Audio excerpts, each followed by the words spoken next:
do canal Química Online, aqui quem fala é o professor Rafael Barbosa e hoje nós vamos trazer mais uma aula aqui no canal, dentro do quadro Agora Tu Aprende, que é onde eu posto aquelas aulas voltadas para Enem e para os vestibulares tradicionais, beleza? Então o tema da nossa aula de hoje é estequiometria. Você já viu aí no título do vídeo que hoje nós vamos falar de estequiometria. Professor, e falar de estequiometria é o que mesmo? Pois bem, o que é estequiometria? Estequiometria são relações tanto de massa, quanto de volume, quanto de pressão, que se utiliza dentro das reações químicas. Então, dentro de uma equação química, você pode fazer diversas relações matemáticas, principalmente no que diz respeito ao balanceamento e os coeficientes estequiométricos dessa reação. Professor, e o que é um balanceamento, o que é um coeficiente estequiométrico? Pois bem, balanceamento e coeficiente estequiométrico são duas coisas que andam juntas, são bem parecidas. Se liga por quê? O balanceamento é o ajuste dos coeficientes estequiométricos para que o número de átomos que existe nos reagentes de uma reação seja igual ao número de átomos que existe nos produtos. Aí você deve se perguntar, por que, professor, que tem que ser igual? Existe uma lei que você aprendeu chamada Lei da Conservação das Massas ou Lei de Lavoisier. Essa Lei de Lavoisier, ou Lei da Conservação das Massas, ela estabelece que a mesma massa que tem nos meus reagentes, ela deve ser igual à mesma massa que existe nos meus produtos. Aí você, sim, professor, mas por quê? Não existe aquelas reações com rendimento maior, com rendimento menor? Pois é. Dentro dessas reações de rendimento maior e menor, nós temos o que não reage, é diferente. Aquilo que reagiu, ele tem que se apresentar na forma de produtos. Então, o que houve reação, o que aconteceu em reação, deve se apresentar na forma de produto. Aí vem a questão. Quando você faz um balanceamento das equações químicas, esse balanceamento ele obedece não a quantidade estequiométrica nem o rendimento, porque a gente considera que o rendimento vai ser 100%. Então, tudo que eu colocar no reagente vai aparecer no produto. Agora, estequiometricamente, dependendo da situação, essa reação pode ou não pode ser de rendimento 100%. Ela pode ser mais ou pode ser menos, mas 100% é complicado, né? Aliás, ela pode ser 100% ou pode ser menos, beleza? Então, nessa aula, para a gente exemplificar todos os casos de estequiometria, eu vou colocar aqui na tela, durante a minha explicação, durante os casos que eu vou discutindo com vocês, eu vou colocando aqui na tela a questão para vocês irem acompanhando, beleza? Vou pegar aqui minha pescazinha para a gente poder começar com a aula de hoje, beleza? Então, ó, a estequiometria, aqui tá, eu estou usando o meu tabletzinho só para acompanhar os casos que a gente vai discutir hoje, beleza? Então, ó, nós vamos discutir hoje, vamos ver aqui, seis casos de estequiometria. Nós vamos abordar aqui de maneira geral todos os casos possíveis que podem aparecer para você na sua prova de vestibular sobre estequiometria. Lembrando, pessoal, que estequiometria é um conteúdo que na maioria dos casos, não são todos, óbvio, mas na maioria dos casos os alunos morrem de medo. Eu não sei se é por conta da matemática, eu não sei qual é o problema, mas você vai ver que não é bicho de sete cabeças e que é muito fácil de aprender. Se liga aí. O primeiro caso de estequiometria é a estequiometria simples. Estequiometria simples. Se liga só. Qual a quantidade de matéria, número de mols, existente em 900 gramas de água? Isso é uma estequiometria simples. Ele quer saber o quê? Ele quer saber quantos mols existem em 900 gramas de água. Aí você deve estar se perguntando, mol, professor? Sim, mol. Mol é uma medida utilizada na química, uma medida exclusivamente química, em que eu chamo de mol, a unidade de medida é mol. E mol é uma relação de massas. Que massas? Vamos nessa, se liga aí, ó. Preste atenção aqui comigo. Número de mols, quando eu falo número de mols é uma relação de massa. Que relação de massa, professor? É uma relação de massa que eu chamo de massa dada na questão, que é aquela massa em que ele quer saber, certo? Dada massa na questão, certo? E a massa molar da substância. O que seria, professor? Massa molar de uma substância. Massa molar da substância nada mais é do que a massa dos seus átomos que compõem aquela substância na tabela periódica. Todas as questões de química que necessitem utilizar as massas molares de átomos, elas vão ter que vir ou na questão, né, em si, ou ele vai ter que te dar uma tabela periódica para que você possa consultar. Se você for consultar na tabela periódica, vai uma dica super importante. O número de massa de um átomo é sempre o maior. O menor vai ser o número atômico, beleza? Então olha para cá. Ele quer saber o seguinte: qual é o número de mols, que é o N, ó, número de mols, qual é o número de mols que existem em 900 gramas de quem? De água. E você, estudante, deve saber o quê? Que a água tem fórmula molecular de que tipo? H2O. Beleza? Então é o seguinte: 900 gramas de água equivalem a quantos mols? Bem simples. Primeiro passo é você calcular a massa molar da água. E como é que eu calculo, professor, essa massa molar? Muito simples. Eu vou somar a massa dos átomos que compõem essa substância. Então, olha só. No caso da água, o hidrogênio, ele pesa 1 grama. E o oxigênio, ele pesa 16 gramas. Tranquilo até aí? Beleza. Só que quantos hidrogênios eu tenho? Tenho 2. Então, se um hidrogênio pesa 1 grama, 2 hidrogênios vão pesar 2 gramas. Não é assim? Por quê? Porque cada hidrogênio pesa 1 grama. Como eu tenho 2, multiplico por 2, beleza? Só que a água, ela não é constituída só de hidrogênio, ela é constituída também de oxigênio. E quanto é que pesa o oxigênio? O oxigênio pesa 16 gramas. Como eu só tenho um oxigênio, eu não preciso multiplicar. Então eu vou descobrir que a massa da água é quanto, professor? 2 gramas de hidrogênio mais 16 gramas do oxigênio. Então a massa molar da água é 18 gramas. Beleza? E eu sei que número de mols é massa sobre massa molar. Se número de mols é massa sobre massa molar, eu tenho a massa que ele me deu na questão, tenho a massa molar da água, agora ficou muito fácil. Eu posso dizer que número de mols da água é igual a 900, que é a massa molar da água, dividido por quanto? Aliás, 900, que é a massa na questão, dividido por quanto? Por 18, que é a massa molar da água. Então, o número de mols vai dar... Então, o número de mols de água, nesse caso, é 50 mols. Beleza? Então, esse foi o primeiro caso onde eu comentei com vocês sobre a estequiometria bem simples, certo? Que é só a relação entre duas massas, no caso, uma massa dada na questão e uma massa molar, para calcular o meu número de mols. É óbvio, pessoal, que o inverso também pode ser pedido. Ele pode te dar o número de mols e pedir qualquer uma dessas massas. Como é uma relação, você pode utilizar uma regrinha de 3, fazendo joguinho cruzado aqui, beleza? E achando qualquer uma das variáveis da equação. Tranquilo? Beleza, né? Vamos seguindo aqui, beleza? Esse foi o nosso primeiro caso. Os outros casos vão ser casos um pouquinho mais complicados. Então é necessário que você preste bem atenção para não se perder, tranquilo? O segundo caso, eu vou falar de pureza de reagente. O que é pureza? Pureza é quanto da minha substância original, quanto do meu reagente, ou quanto do meu produto originalmente existe, sem que haja interferências, sem que haja impurezas. Então ele diz o seguinte, ó, tá aqui na telinha para vocês. A combustão de 36 gramas de grafite, que é o carbono, provocou a formação de 118 gramas de gás carbônico.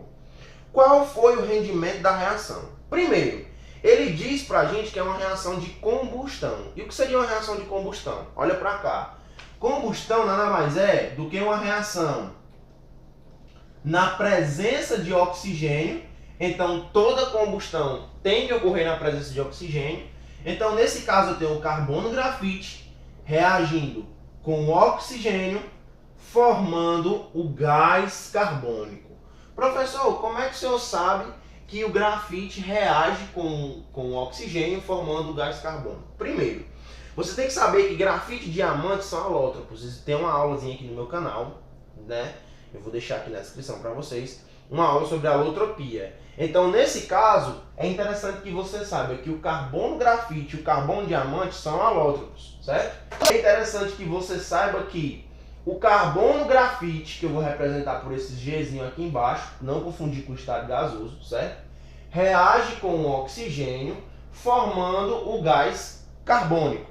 E por que gás carbônico? Porque toda reação de combustão, ela forma naturalmente gás carbônico e água. E se a combustão for completa? Se a combustão não for completa, obviamente, ele não vai formar gás carbônico e água, vai formar provavelmente monóxido de carbono, ok? Então, nesse caso, o que foi que ele disse pra gente? Ele disse o seguinte, ó, que 36 gramas desse formou 118 gramas desse.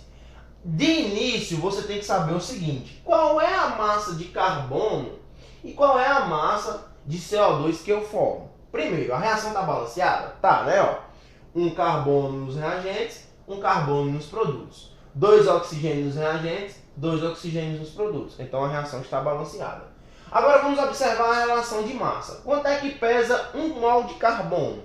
1 mol de carbono, eu sei que pesa 12 gramas. Por que eu sei que pesa 12 gramas? Porque tem lá na tabelinha periódica, massa molar do carbono é igual a 12 gramas por mol. Ok? Isso tem lá na tabela periódica. Ora, se o carbono tem massa 12 gramas de carbono também forma 1 mol de carbono, também forma 1 mol de CO2. Então, 12 gramas de carbono forma quantos gramas de CO2? Ora, se forma um CO2, um carbono pesa 12, cada oxigênio pesa 16, multiplicado por 2 da minha formulazinha molecular, vai dar quanto? 12, vou fazer aqui do lado, 12 mais 32. 12 mais 32 dá quanto? 44 gramas. Até aí tranquilo, né? Beleza. Só que eu não formei 44 gramas. O que foi que ele disse? Essa relação estequiométrica eu tenho a partir da equação pura, naturalmente. No entanto, se eu for analisar a questão, o que é que ele diz? Ele diz que 36 gramas de carbono gerou 118,8 gramas de gás carbônico. Aí a pergunta que você tem que fazer, sempre desconfie. Poxa, será que 36 gramas desse vai formar quanto desse? Se liga aí. Se 12 gramas forma 44, 36 gramas vai formar quanto, pessoal? X. Por que X? Ele não disse na questão que era 118? Ele disse, mas eu vou confiar? Não, não vou. Beleza? Então, olha só. Para você não fazer o cálculozinho completo, preste atenção nessa dicasinha que é super interessante. 12 para 36 aumentou em quantas vezes? Pensa aí comigo. 12 para 36. Tu concorda que se eu multiplicar 12 vezes 3 dá 36? Então, daqui para cá, ó, pessoal, aumentou em 3 vezes. Se isso é uma relação que tem uma propriedade equivalente, tanto desse lado quanto desse lado, se aqui aumentou 3 vezes, aqui obrigatoriamente vai aumentar quantas vezes? Também 3 vezes, certo? É uma proporção, ok? Como é uma proporção direta, ao mesmo tempo que esse aumenta, esse aqui também aumenta, tranquilo? Então, ó, de 12 para 36 aumentou 3 vezes, de 44 vezes 3 vai aumentar quanto? Fazendo a velha continha aqui do lado, pessoal, ó, 44 vezes 3, 3 vezes 4, 12, vai 1, 3 vezes 4, 12, com 1, 13. Não é assim? Então aqui deveria ser quanto? 132 gramas. Beleza? Só que eu não formei 132 gramas. Eu formei quanto? Eu formei, na realidade, a questão me disse que ele não formou 132 gramas. A questão me disse que ele formou 118,8 gramas. Ele deveria ter formado 132, mas ele formou quanto? 118. E aí, professor, o que é que eu faço? outra regrinha de 3 bem simples para calcular a porcentagem de pureza. Ora, se a reação química se processasse em 100%, se o meu reagente fosse 100% puro, obviamente eu formaria 132 gramas. Beleza? Como ele não é 100% puro, ele só formou quanto? 118,8 gramas, que equivale a quanto? A X. Ora, fazendo aqui meios pelos extremos, o que é que eu tenho? X é igual a 118,8 vezes 100, dividido por quanto, professor? Por 132. Quanto é que vai dar X? Calcular aí comigo. Beleza, galera. X nesse caso vai dar quanto? 90%. Professor, em X deu 90%, significa o quê? Significa que o grau de pureza dos meus reagentes dentro dessa reação é de 90%. Tranquilo e calmo? Beleza?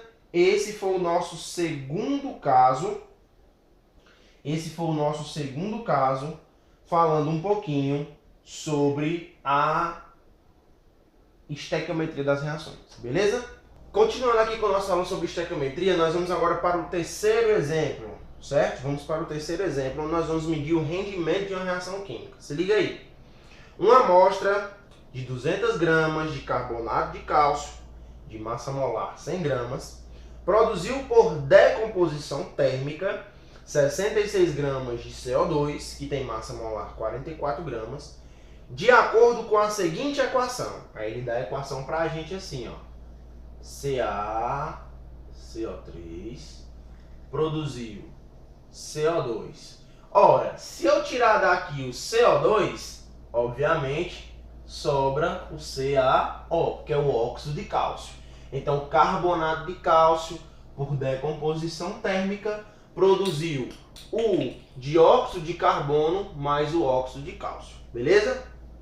Ele disse que a massa molar desse cara é 100 gramas.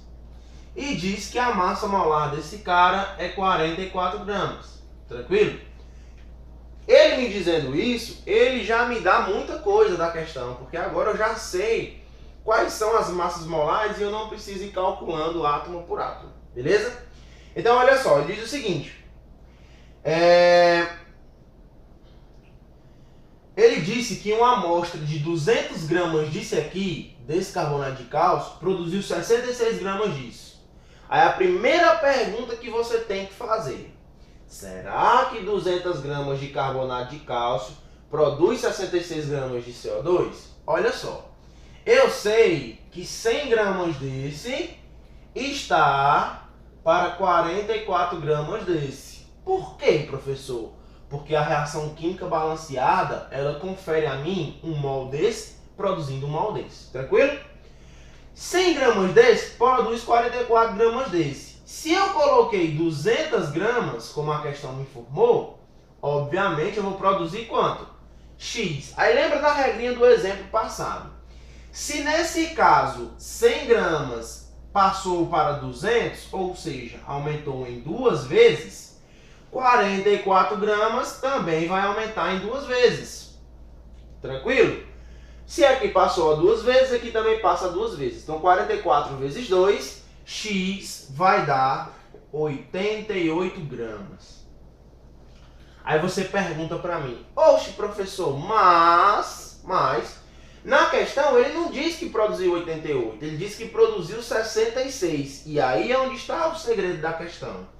88 gramas seria se o rendimento da minha reação fosse em 100%. Mas o rendimento da minha reação não é em 100%. O rendimento da minha reação é menos, porque eu não produzi 88 gramas, eu produzi só 66. Então 66 gramas é quantos por cento? X. X vai dar igual a quanto? Vamos lá, galera. X vai dar igual a 75%. Então significa que a minha reação química ela teve 75% de rendimento. Beleza? vamos agora para o último caso de estequiometria, tranquilo? No nosso último caso de estequiometria, nós vamos falar agora sobre reagentes em excesso, ou o que a gente chama de sobra de reação, certo? Então, como exemplo, a gente traz a seguinte questão da Universidade Federal do Rio de Janeiro. A questão diz o seguinte: a amônia gasosa pode ser preparada pela seguinte reação. Olha só como é que eles preparam a amônia gasosa.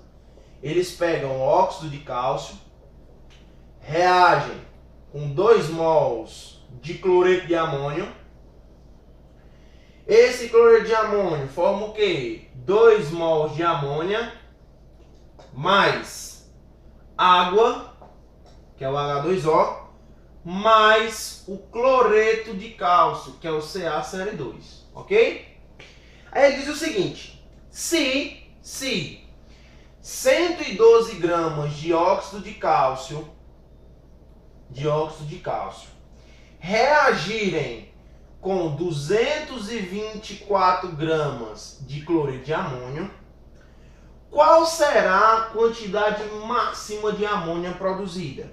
Aí ele diz lá embaixo: dados, massa molar do carbonato, aliás, do óxido de cálcio. Qual é a massa molar do óxido de cálcio? 56 gramas. Qual é a massa molar do cloreto de amônio? Ele diz também: a massa molar do cloreto de amônio é 53 gramas. E qual é a massa molar da amônia, que é o NH3? 17 gramas. Poxa, professor, e o que é que eu faço? Primeiro, você tem que saber qual desses meus componentes da reação, qual deles, né, está em excesso. E como é que eu vou saber quem é que está em excesso? Muito simples. Ora, ele disse que botou 112 e utilizou 224. Botou 112 e 224. Mas a pergunta é: será que eu preciso de 112 para 224? Ou será que eu preciso de 224 para consumir 112? Vamos isolar da reação aquilo que nos interessa. Então, ó, CaO mais 2NH4Cl. Ou seja, 1 mol desse reage com 2 mols desse. Tranquilo? Quanto é que pesa 1 mol desse? Você já sabe, 56 gramas. Então, 56 gramas está para 2 mol desse. Só que eu sei quanto é que pesa 1 mol. Quanto é que pesa 1 mol? 53. 2 vezes 53 vai dar quanto? 2 vezes 3, 6. 2 vezes 5, 10. 106 gramas. Ou seja, para se consumir 56 gramas de óxido de cálcio, eu preciso de 106. Beleza? Só que eu não botei 56, eu coloquei quanto na reação? 112. 112 gramas. Então, olha bem. Eu preciso de, para consumir 56 gramas de óxido de cálcio, eu preciso de 106 de cloreto de amônio. Para produzir 112, eu preciso de quanto? X. Poxa, professor, e agora? Muito simples, ó. De novo aquela regra que eu ensinei para vocês.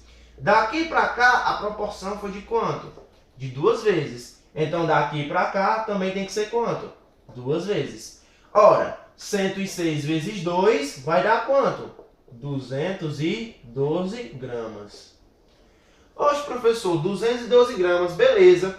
Então, eu já descobri que quem está em excesso na minha reação é quem? O cloreto de amônio. Ele está em excesso. Por que ele está em excesso? Porque eu só preciso de 212 e coloquei quanto? 224. E aí a pergunta que não quer calar. A minha reação, ela depende de quem? Do cloreto de amônio ou do óxido de cálcio? Muito simples. Se o cloreto de amônio está em excesso, obviamente quem vai acabar primeiro é o óxido de cálcio. Se o óxido de cálcio vai acabar primeiro, a minha reação depende dele. Então a quantidade de amônia máxima produzida vai depender do meu óxido de cálcio. Agora que eu já estabeleci essa regrinha, eu vou estabelecer agora um segundo cálculo estequiométrico, que é o cálculo da relação entre o óxido de cálcio e a minha amônia. Se liga aí como é fácil.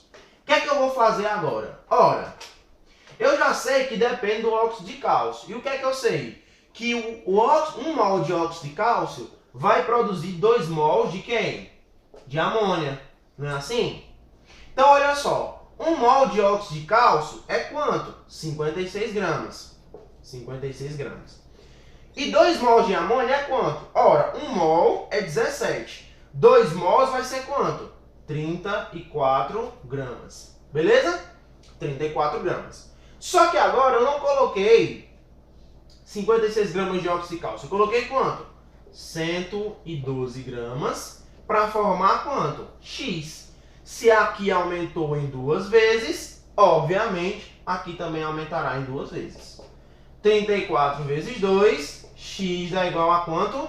A 68 gramas. Ou seja, a quantidade máxima de amônia que eu vou conseguir formar a partir dessa reação química nessas condições vai ser 68 gramas. Porque o meu reagente limitante vai ser o meu óxido de cálcio. Beleza? Galera, essa foi mais uma aula, certo, do nosso canal Química Online. Eu peço que você, se gostou, deixe o seu like aqui embaixo, certo? Clica no curtir. Se inscreve no canal para não perder mais nenhuma videoaula, para não perder nenhuma notificação, certo? Eu, posteriormente, vou estar colocando aqui na descrição dos vídeos um link para vocês fazerem download de alguns conteúdos, como por exemplo, alguns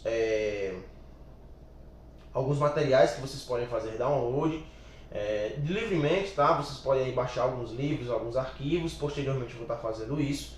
Essa semana ainda vai sair no canal o conteúdo da Ciência Hoje, onde eu vou falar um pouquinho aí sobre a bomba de hidrogênio, certo? Que foi um assunto que saiu no Facebook recentemente, o pessoal falou que a Coreia do Norte estava fazendo sobre isso. Confere o vídeo que vai dar bem legal, beleza? Não esquece de me seguir nas redes sociais, vou deixar aqui o link das minhas redes sociais. Eu só tenho Instagram e Facebook, então vou deixar aqui o link para você me seguir no Instagram ou entrar lá no meu Facebook e me adicionar, que aí você também não perde a notificação. Esse vídeo também vai ser notificado lá no Facebook. Se você viu esse vídeo no Facebook e não é inscrito no nosso canal, deixa um curtir lá, compartilha com seus amigos, divulga pra galera, que o conhecimento nunca é demais, beleza? Então essa foi mais uma aula no canal Química Online, eu espero você nos próximos vídeos, valeu!